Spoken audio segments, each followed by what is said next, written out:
खुदावंद यीशु मसीह के पाक नाम में मैं आपका भाई परवेज़ मसीह आप सबकी खिदमत में सलाम पेश करता हूं और आप सबको इस वीडियो में खुशामदीद कहता हूं। आइए खुदा के कलाम में से चंद एक बातें हम अपनी नसीहत, तरबियत और तरक्की के लिए सीखते हैं।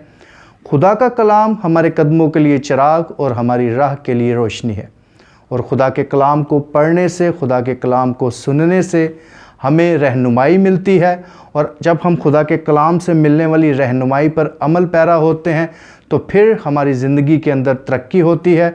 हम खुदा के ज़ोर में बढ़ते जाते हैं, खुदा की कुदरत में बढ़ते जाते हैं, रूहानी खुशी में बढ़ते जाते हैं। लिहाजा खुदा के कलाम को सीखना हमारे लिए बहुत ही ज़रूरी और इम्पॉर्टेंट है। खुदा का कलाम हमारी ज़िंदगी के तमाम तर एस्पेक्ट्स को कवर करता है। अगर हम खुदा के कलाम को हर रोज़ पढ़ें तो हमें अपनी ज़िंदगी के बारे में बहुत सारी रहनुमाई है जो खुदा के कलाम में से मिल जाती है।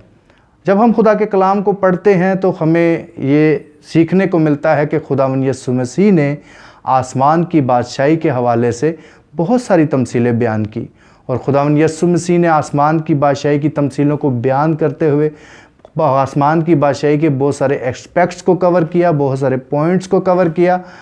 इन्हीं तमसीलों में से कुछ तमसीलें ऐसी हैं जिनको जब हम पढ़ते हैं तो हमें आसमान की बादशाही की अहमियत का पता चलता है। हमें ये पता चलता है कि आसमान की बादशाही कितनी कीमती है और इसको हासिल करना हमारे लिए कितना ज़रूरी और अहम हो सकता है। आइए हम बाइबल मुक़द्दस में से पढ़ते हैं। मुक़द्दस मत्ती रसूल की मार्फत लिखी गई अंजील, उसका 13 बाब है और उसकी 44वीं आयत यानी उसका चैप्टर 13 एंड वर्स 44 से हम खुदा के कलाम में से पढ़ेंगे। 2 तमसीलें हैं जिनको मैं आज पढ़ूंगा। बड़ा मुख्तसर सी बात करूंगा, लेकिन खुदा के कलाम की इन तमसीलों में एक बहुत बड़ी हिकमत की बात है जिसको हम सीखेंगे। खुदा के कलाम में लिखा है, आसमान की बादशाही खेत में छुपे ख़जाने की मानित है जिसे किसी आदमी ने पाकर छुपा दिया और खुशी के मारे जाकर जो कुछ उसका था बेच डाला और उस खेत को मोल ले लिया। पहली जब हम तमसील खुदावंद यीशु मसीह की पढ़ते हैं तो इसमें हमें एक शख्स का ज़िक्र मिलता है जिसे एक खेत के अंदर ख़जाना मिला और वो बड़ा खुश हुआ और उस ख़जाने को पाने के लिए उस खेत को पाना भी उसके लिए बहुत ज़्यादा ज़रूरी था। सो इसके लिए उसने किया क्या?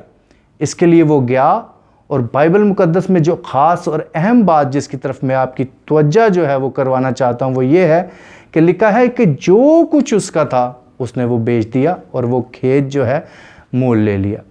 अब उसको इतनी खुशी है उस ख़जाने को मिलने की, उस ख़जाने की जो अहमियत है उसको इतना ज़्यादा उसको पता है कि उसने जो कुछ उसका था उसने बेच डाला। अब हो सकता है कि कुछ लोग उसको कहते हों, मैं अज्यूम कर रहा हूँ कि चूँकि वो ख़जाना उस खेत के अंदर है, वो सामने नज़र नहीं आ रहा। इसी तरह आसमान की जो बादशाही है इस वक्त हमें नज़र तो नहीं आ रही, लेकिन खुदा के कलाम से हमें ये पता चलता है कि एक दिन ऐसा आने वाला है जब इस दुनिया का ख़ात्मा होगा और हम हवा में उड़कर खुदावंद यीशु मसीह का इस्तकबाल करेंगे और हम एक ऐसे नए शहर के अंदर जाएंगे जो कि आसमान की बादशाही है। अब जिस तरह ये ख़जाना नज़र नहीं आ रहा है, इसी तरह आसमान की बादशाही इस वक्त हमें नज़र नहीं आ रही और उस शख्स को तो ये पता है कि वो ख़जाना उस खेत के अंदर है। हो सकता है कोई उसको कहता हो कि यार ये तू क्या कर रहा है भाई, तूने अपना सब कुछ बेच डाला है, तूने अपना बड़ा अच्छा बंगला बेच डाला है, तूने बड़ी अच्छी गाड़ी बेच डाली है अगर आज के दौर की बात करें, और तूने जाके खेत खरीद लिया है। लेकिन प्रॉब्लम ये है कि दूसरे लोगों को ये नहीं पता कि उस खेत के अंदर क्या है और इस शख्स को पता है कि खेत के अंदर एक बहुत बड़ा ख़जाना है। आसमान की बादशाही भी एक बहुत बड़ा ख़जाना है और जिसकी वैल्यू इतनी ज़्यादा है कि हम अगर इस दुनिया की चीज़ों को एक तरफ रखें और आसमान की बादशाही को एक तरफ रखें तो आसमान की बादशाही में दाखिल होना हमारे लिए ज़्यादा अहम है। पूरी दुनिया की दौलत, पूरी दुनिया की शान व शौकत कुछ भी नहीं, अगर आसमान की बादशाही की अहमियत का हमें एहसास हो जाए तो हमारे आगे इस पूरी दुनिया की जो शान व शौकत है, जो दौलत है, उसकी कोई वैल्यू नहीं होगी। और जब खुदा की आसमान की बादशाही की वैल्यू का किसी शख्स को पता चल जाए तो एक बड़ी ख़ास और अहम बात यह है कि उसे खुदा के कलाम पर अमल करने में किसी भी किस्म की दिक्कत नहीं होगी। जिस तरह इस शख्स को अपना सारा माल बेचने में कोई दिक्कत नहीं हुई क्योंकि इसको पता था कि वो ख़जाना जो है बड़ा कीमती है, इसी तरह अगर हमें भी ये बात पता चल जाए, अगर हमें इस बात का एहसास हो जाए कि आसमान की बादशाही किस कदर कीमती है, तो फिर हमें भी खुदा के कलाम की छोटी से छोटी बात को भी ढूंढने में और उस पर अमल पैरा होने में किसी भी किस्म की मुश्किल नहीं होगी। अफसोस उस वक्त होता है जब लोग आसमान की बादशाही में भी दाखिल होने की बातें करते हैं और फिर इस दुनिया के अंदर जो चीज़ें हैं, जो इस दुनिया की अंदर जो ऐसी चीज़ें हैं कि जो बिल्कुल ठीक नहीं, उनको भी अपनी ज़िंदगी में रखना चाहते हैं।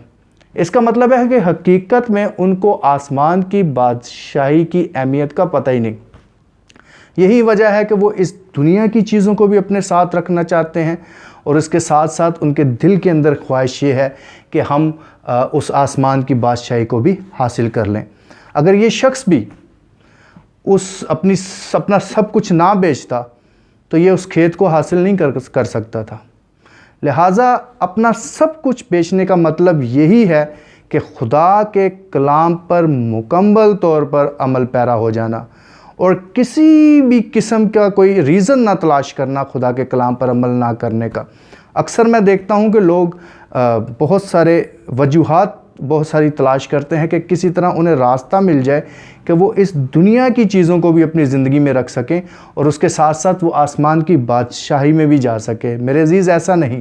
खुदावंद यीशु मसीह ने जब ये बताया कि इस शख्स ने अपना सब कुछ बेच डाला, तो खुदावंद यीशु मसीह का बताने का मकसद ही ये है कि वो हमें ये समझा रहा है कि आसमान की बादशाही जो है वो इतनी कीमती है कि उसको हासिल करने के लिए हमारे लिए ज़रूरी है कि जितनी भी बातें खुदा के कलाम में लिखी हैं उन पर पूरे तौर पर अमल करें। और ये हम उसी वक्त कर सकते हैं जब हमें आसमान की बादशाही की अहमियत का पता चल जाए। इसके साथ हम दूसरी तमसील पढ़ते हैं, वो भी इससे मिलती जुलती है। लिखा है कि वर्स 45 में लिखा है कि फिर आसमान की बादशाही उस सौदागर की मानद है जो उम्दा मोतियों की तलाश में था। जब उसे एक बेशकीमत मोती मिला तो उसने जाकर जो कुछ उसका था सब बेच डाला और उसे मोल ले लिया। दूसरी तमसील में भी हम एक सौदागर देखते हैं जिसे एक कीमती मोती मिल गया, एक उम्दा मोती मिल गया, जिसे खुदा ने आसमान की बादशाही के साथ जो है तशबीह दी है, जिसकी जब उसे वो मिला तो वो गया और उसने जो कुछ उसका था उसे बेचा ताकि वो उस मोती को हासिल कर सके। तो मैं भी आपको ये बताना चाहता हूँ कि जब आसमान की बादशाही में दाखिल होने की बात आती है, जब आसमान की बादशाही में जाने की बात आती है, तो फिर खुदा के कलाम पर अमल करें। फिर आपको तौबा करने में किसी भी किस्म की मुश्किल नहीं होनी चाहिए। फिर आपको खुदा यीशु मसीह के नाम में बपतिस्मा लेने में किसी भी किस्म की डिफ़िकल्टी नहीं होनी चाहिए। फिर आपको दुआ करने में, फिर आपको खुदा के कलाम पर अमल करने में किसी भी किस्म की डिफ़िकल्टी नहीं होनी चाहिए। आपको फ़ील ही नहीं होना चाहिए, क्योंकि आसमान की बादशाही को हासिल करने की शादमानी और ख़ुशी बहुत बड़ी है।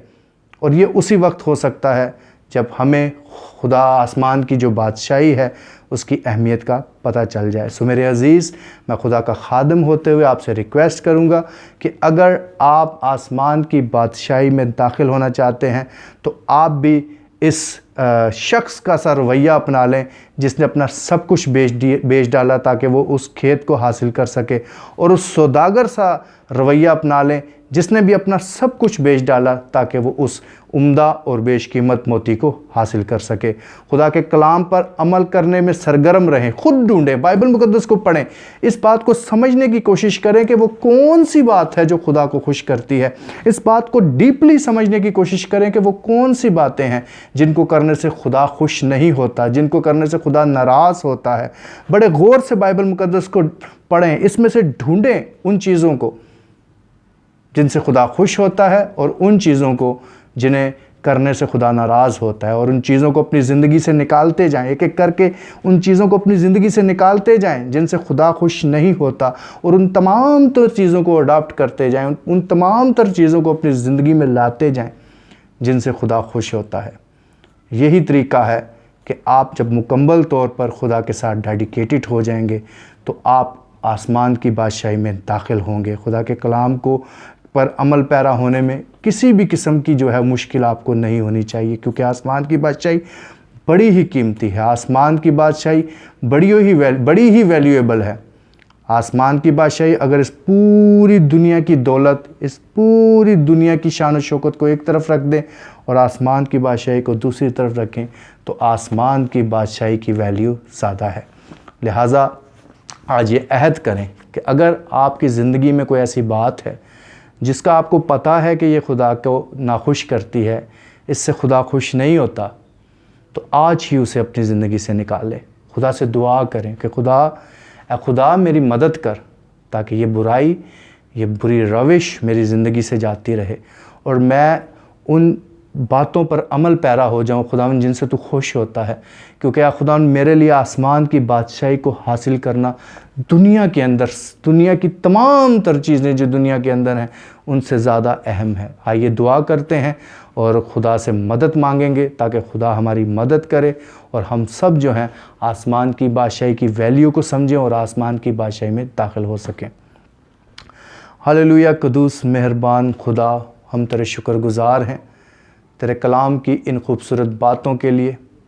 بے شک ہم یہ بات سمجھ گئے ہیں کہ تو اے خداوند چاہتا ہے کہ ہم آسمان کی بادشاہی کی اہمیت کو سمجھ سکیں۔ اے خداوندوں کے خدا اور بادشاہوں کے بادشاہ، جتنے بھی بھائی، جتنی بھی بہنیں اے خداوند اس ویڈیو کو دیکھ رہے ہیں، اے خداوند اگر ان کی زندگی میں کوئی ایسی چیز ہے خداوند یسوع جو انہیں آسمان کی بادشاہی میں جانے سے روک سکتی ہے، تو اے خداوند اسے دور کر دے۔ اے خداوند اپنے بندوں کی، اپنی بندیوں کی مدد کر تاکہ اے خداوند یہ لوگ، ان کی زندگی کا اے خداوند مقصد یہ ہو کہ یہ آسمان کی بادشاہی میں داخل ہو سکے۔ خداوند بڑی مدد کر۔ اس اے خداوند چینل کے لیے دعا کرتا ہوں تیرے حضور، خداوند باپ اسے برکت دے، اے خداوند بخش دے کہ اس کے وسیلہ سے تیرا کلام دنیا کے اے خداوند کونوں تک پہنچے اور جتنے بھی لوگ اس کلام کو سنتے ہیں خداوند تیری برکت جو ہے ان تک پہنچے، بڑی برکت دے۔ یہ سب کچھ تیرے یسوع نام سے مانگتے اور پا لیتے ہیں، آمین۔